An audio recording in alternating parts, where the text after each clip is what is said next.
what's up everybody? It's the Aidan Sports Show and welcome back to another video. I'm going to keep this one relatively short because I'm still not feeling the best right now. But I wanted to give a video out there for the LA Lakers and Chicago Bulls game. This is the game reaction for the LA Lakers versus the Chicago Bulls. But before we get started, please like and subscribe to the Aidan Sports Show YouTube channel. Turn notifications on and let me know in the comments below. Are you proud with that performance despite the loss? Because in my opinion, without Anthony Davis or with Anthony Davis competing with the LA Lakers to the point where we were within one possession to win that game, in my opinion, shows tremendous progress over what we saw last season. And again, there are negatives in this to say that we could have won this game. The shot selection from Zach LaVine in the last possession was terrible, to be honest. And Thaddeus Young was wide open, cutting into the paint. All it takes is one pass, and we could win that game. But if you don't know the score, the Chicago Bulls versus the LA Lakers, the score ended in 117 to 115. The Chicago Bulls within one possession of winning that game.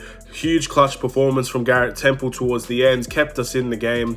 But the last shot ended up being off, and the Lakers end up going away with the victory, which is what was expected, to be fair. Even without Anthony Davis, you still expect LeBron James and that Lakers team to do well. I'm very happy with the Bulls' performance today as well. I thought the Bulls played very, very well. We competed all night long. We had leads.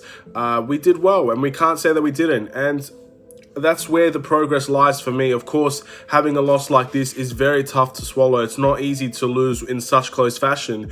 But knowing and thinking about the long-term picture of how the Bulls were last year with top teams, or not even top teams, sometimes even mediocre teams, and how one lead or one run ends up taking the Bulls out of the game completely compared to now.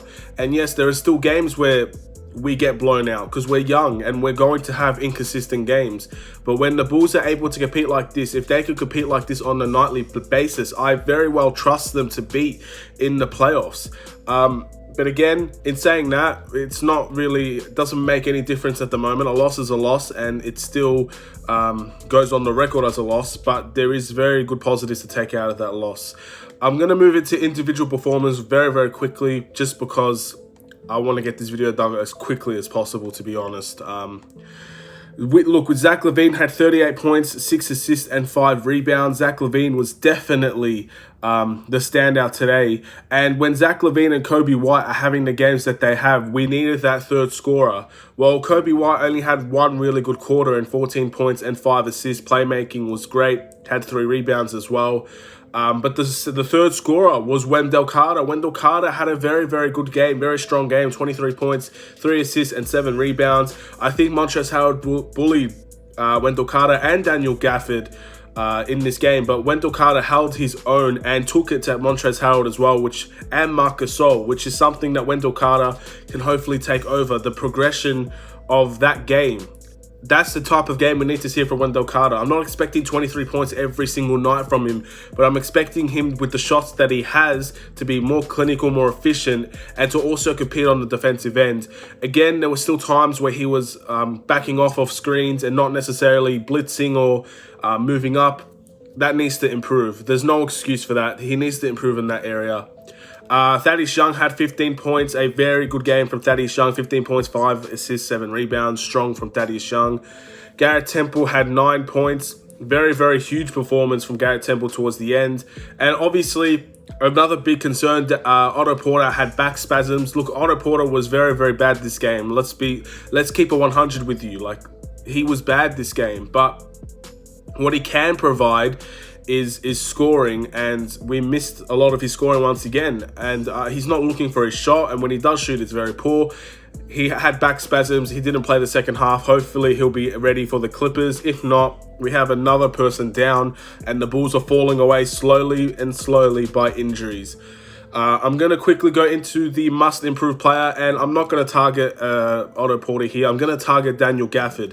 Daniel Gafford had 16 minutes tonight, had 0 points and 2 rebounds, and was bullied by a smaller guy in Montrezl Harrell. Now, Daniel Gafford is going to not really be affected by this. He's a very confident person. You could even see him trash talking when he knows that he's getting outplayed. He has that mentality, and that's great to see. But I do have to target him as the must-improve player because he did not play well today. There needs to be a reason why he's on the floor. The way that he gave away fouls today, and the way that he got bullied by Montrezl Harrell, and the way that basically when he came on, we were worse than what Wendell Carter was. For many games, that was the opposite. But Daniel Gafford today was worse. The Bulls were worse when he was on. So again, I'd like to see a better performance from Daniel Gafford. And the player of the game obviously has to be Zach LaVine. Zach LaVine was just leaps and above everybody else today. 38 points. Again, look, the tough part is he must make the right play. I think the lesson to learn from Zach LaVine from the Sacramento Kings game to the Lakers game is that he must make the right play. Not the best player doesn't always have to take the last shot. If the player makes the right play, I mean, Michael Jordan and Steve Kerr, prime example. He passed it to Steve Kerr in the final dying stretches of a game, and Steve Kerr made the shot. Zach LaVine doesn't always need to take the shot, and if it's a bad shot as well, it's 10 times worse. But again, if he makes it, no one complains because he makes it. But when he doesn't make it, it's a very, very strong highlight of the Chicago Bulls' weaknesses in the fourth. Once again, I'm very happy that we're competing in the fourth. I can't say I'm upset with this performance whatsoever. The Bulls are 4-6 record.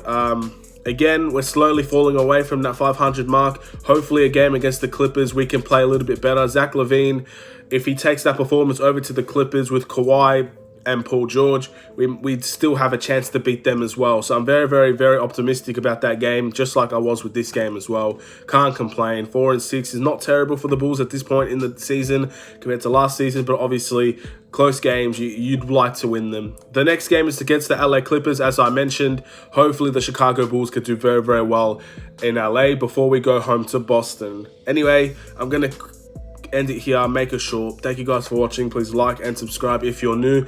I'll see you in the Chicago Bulls versus Clippers game reaction. That's going to be in 2 days' time. Hopefully the Bulls just do what they're supposed to do. Go out there, perform, play freely, play young, and see what they can do against the Clippers. Take care and peace.